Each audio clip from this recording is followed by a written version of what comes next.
Okay, today we're going to be talking about hitting. So, welcome to episode 4.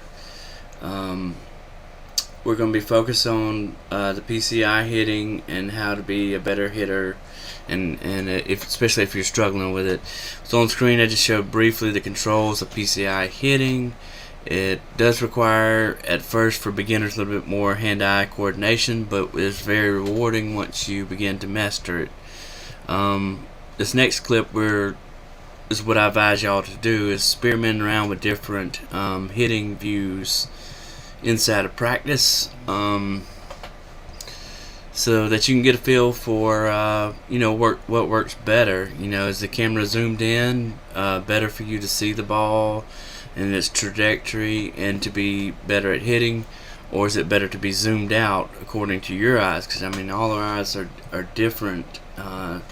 Different distances and way we see different colors and things. Like for the PCI, that's what I'm going over now. You can turn the circles off, the inner part of the PCI off, if you just want none. A lot of people like that. Some people do like the diamonds, some people like the circles. It's all up to you. But the red portion, I've changed mine to red because I can see it better against most backgrounds. And but essentially the dots in the center, you want to, when you decide you want to hit the ball, you want to get that as squared up as much as possible. PCI placement varies from user to user, but I would say probably the best areas or the most common that you might want to place it in is, some people will keep it in the center with their hand on the left analog stick, ready to move it up or down, left or right. And some people also will leave it middle in towards the batter. That's pretty popular. And then a lot of times in this video, I know that a lot of pitches that are thrown are, most common is, in a lot of games and on this, is thrown low. So certain situations when maybe I already have 2 strikes on me, there's no more outs, and I need to protect the plate or get a hit, I'll keep it just slightly low, so I'm covering both the middle and low zone pretty good, and I can accurately get a decent shot, whether I need to go left, right, or down more or up more on the PCI. Some people will keep it towards the very top when they see that a certain pitcher or opponent is tending to throw a lot of high fastballs. And the advantage of that is if you keep it high and you see that they're throwing a lot of high fastballs in the zone, but so high up, is that you'll be ready to make good contact, and a lot of times you can hit home runs that way.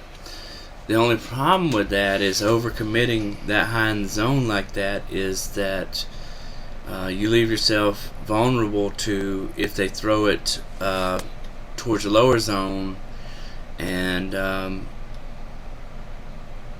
also sometimes the middle zone, is the chance that you may not be able to get the PCI down quick enough and get the PCI squared up enough on the ball to make a really good, successful hit. So middle's fine. Some people like middle left. Some people. It depends on who you're playing. You're gonna watch what their what locations they're throwing a lot, what pitches they're throwing, what speeds and all. My other tip is when you're struggling with hitting, don't always swing at the first pitch, and it never hurts to let a strike or two go by you. Obviously on the third strike, if it's anywhere close to borderline or in the zone, you gotta attempt to swing. You gotta protect the plate. But another tip is for beginners, you'll watch, like, you want to pay attention to where your PCI is moving, but more importantly, as the pitcher is pitching here, watch the ball trajectory out of his right hand. about 3/4 to the plate, is it curving a lot to left or right, or really down?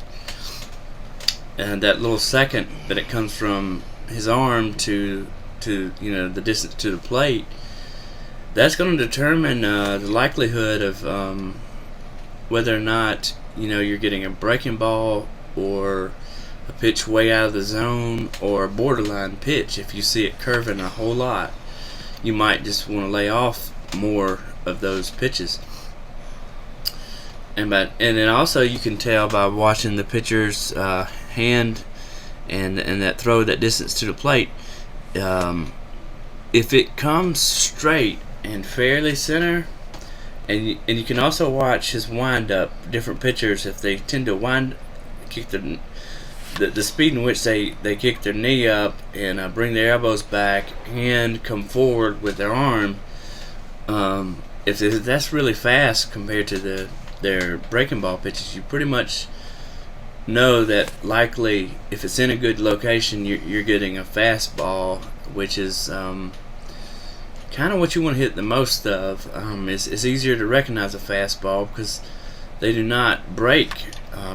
They're pretty straight line. They may only move down a little bit if he's throwing it low, and of course you can also be able to tell if he's throwing it too high. But not saying that you should only look to swing or try to hit the fastball if you recognize it. It's also good to be able to hit, after you master reading the fastball and hitting it well, to be able to read the curve balls and be able to hit the knuckleballs.